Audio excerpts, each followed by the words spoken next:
Matahari Kamis 22 April 2021 siang itu demikian terik menyengat kulit.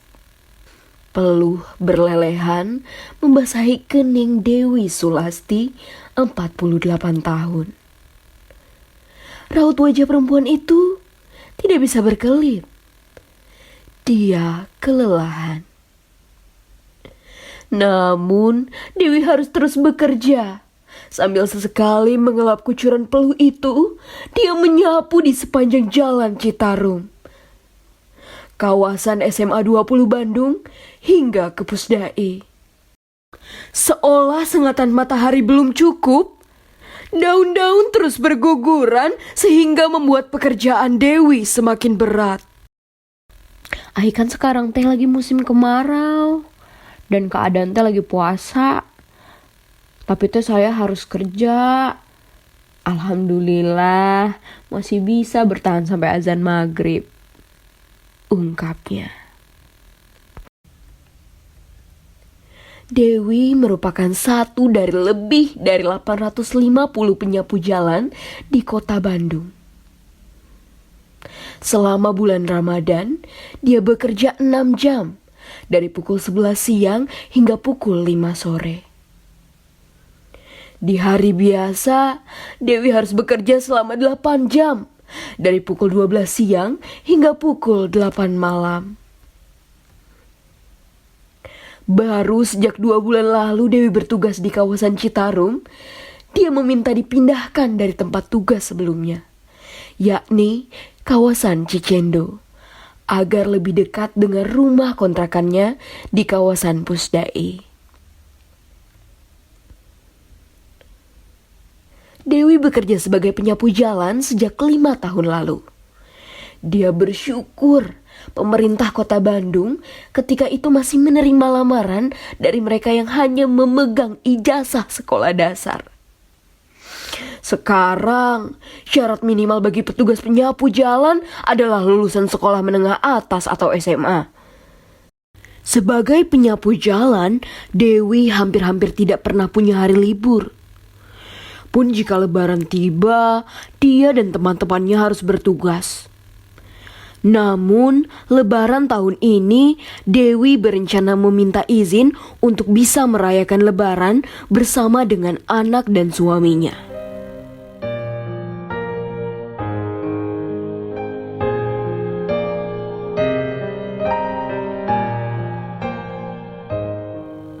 Dewi Sulasti lahir dan besar di tengah keluarga berkemampuan ekonomi sangat terbatas. Itulah sebabnya dia tidak bisa melanjutkan pendidikan setelah lulus sekolah dasar. Orang tuanya bekerja sebagai pembantu rumah tangga yang harus membesarkan 10 orang anak. Dewi merupakan anak pertama. Di pundaknya ada tanggung jawab untuk turut membantu orang tua dan ke-9 adiknya. Tidak lama setelah lulus dari bangku sekolah dasar, Dewi mulai bekerja sebagai pembantu rumah tangga. Setelah itu, dari tahun 1994 hingga tahun 2000, dia menggantungkan pendapatan dari pekerjaan di layanan kebersihan atau cleaning service. Disinilah Dewi dipertemukan dengan suaminya. Di bulan-bulan awal pernikahan, Dewi dan suami sempat tinggal bersama mertua. Merasa tidak lagi nyaman, mereka berdua memberanikan diri untuk mengontrak kamar seadanya. Keduanya juga bersepakat agar Dewi berhenti kerja untuk merawat 3 anaknya yang dia lahirkan. Namun, impitan ekonomi dirasakan semakin kuat oleh keluarga itu.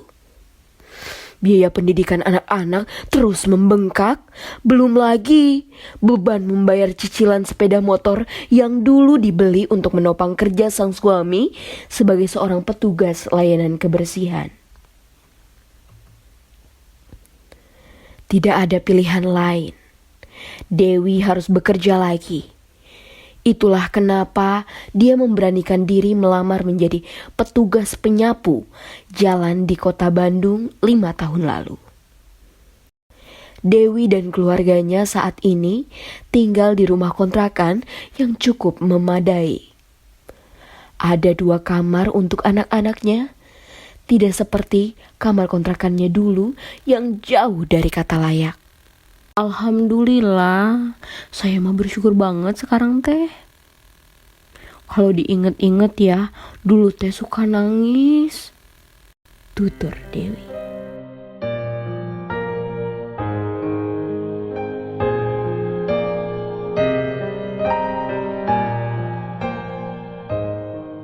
Dewi Sulasti dan sang suami memiliki 2 anak yang saat ini duduk di bangku sekolah menengah pertama atau SMP. Anak laki-laki yang kedua duduk di bangku kelas 3, sementara si bungsu di kelas 1. Anak kedua sudah sering mengutarakan keinginannya bisa melanjutkan pendidikan hingga perguruan tinggi. Dewi merasa sangat senang mengetahui cita-cita tinggi sang anak.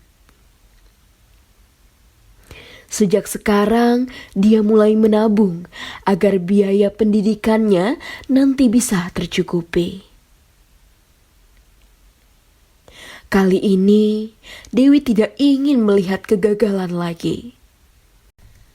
Dewi pernah merasa sangat terpukul menyaksikan anak sulung sekaligus anak perempuan satu-satunya kehilangan kesempatan masuk perguruan tinggi. Ikut bersaing dalam beasiswa bidik misi, sang anak gagal karena poinnya berselisih kurang dari 1 dari batas minimal yang disyaratkan. Akhirnya dia teh gak jadi masuk UPI. Kerja untuk adik-adiknya, ungkap Dewi. Meski hanya bekerja sebagai penyapu jalanan, Dewi tidak kehabisan rasa bersyukur. Dia merasa telah menerima rezeki dan kebaikan hati dari mana saja. Ketika belum mampu membelikan baju lebaran untuk anak-anaknya, datang tawaran dari pedagang mobil toko di sepanjang jalan Citarum. Beberapa pengendara yang melintas pun kadang menyempatkan waktu untuk memberikan bantuan. Dewi memilih tidak menanggapi pandangan miring orang terhadap pekerjaan penyapu jalan. Yang terpenting baginya kini, dia bisa memperoleh uang hasil keringatnya sendiri yang sebagian diantaranya ditabung untuk membiayai kuliah anak-anaknya nanti. Sesederhana itu impian Dewi.